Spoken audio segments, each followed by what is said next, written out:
کہتے ہیں کہ ماں کی دعا کے ساتھ ساتھ نا بیوی کی دعا بھی بہت زیادہ اثر رکھتی ہے۔ ایک بیوی کی دعا بھی اس کے شوہر کی تقدیر بالکل بدل سکتی ہے، اور جب وہ دعا کرتی ہے نا تو وہ صرف زبان سے نکلے ہوئے الفاظ نہیں ہوتے پھر اس کے، بلکہ وہ ایک ایسا جذبہ ہوتا ہے جو دل سے نکلا ہوتا ہے، اور ایسی دعا سیدھی اللہ تک پہنچتی ہے۔ لیکن سوال پیدا ہوتا ہے کہ بیوی اپنے شوہر کے لیے دعا کرتی کب ہے؟ جب وہ بیوی خوش ہو اپنے شوہر سے، اور اس کے شوہر کی طرف سے اسے وہ سکون بھی دیا گیا ہو، اس کی اس تھکن کو سمجھا بھی گیا ہو، محسوس کیا گیا ہو۔ اسی لیے میں کہتا ہوں کہ ماں کی دعاؤں کے ساتھ ساتھ بیوی کی دعائیں بھی آپ لیا کریں۔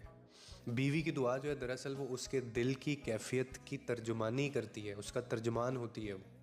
اور جب ایک عورت شوہر کو پیار، عزت یا خیال کو وہ محسوس کرتی ہے نا، تو اس کے دل سے نکلی ہوئی دعا تقدیر کے دروازے کھول دیتی ہے اس شوہر کے لیے بھی۔ یہ چیز ہم شاید مانتے نہیں، ہمیں صرف شاید ماؤں کی دعائیں چاہیے۔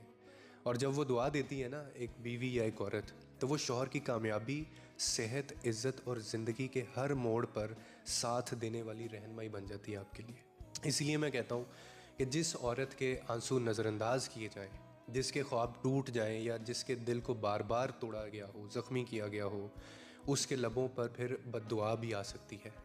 اور وہ بد دعا جو ہے نا وہ دل کی اسی گہرائیوں سے ہوتی ہے جس گہرائی سے اس نے آپ کو دعا دینی تھی۔ اسی لیے مردوں کو یہ بھی چاہیے کہ صرف ماں کی دعاؤں کے اوپر فخر نہ کریں، بلکہ بیوی کی جو دعائیں ہیں وہ بھی لینے کی کوشش کیا کریں۔ کہتے ہیں کہ ماں کی دعا کے ساتھ ساتھ نا بیوی کی دعا بھی بہت زیادہ اثر رکھتی ہے۔ ایک بیوی کی دعا بھی اس کے شوہر کی تقدیر بالکل بدل سکتی ہے، اور جب وہ دعا کرتی ہے نا تو وہ صرف زبان سے نکلے ہوئے الفاظ نہیں ہوتے پھر اس کے، بلکہ وہ ایک ایسا جذبہ ہوتا ہے جو دل سے نکلا ہوتا ہے، اور ایسی دعا سیدھی اللہ تک پہنچتی ہے۔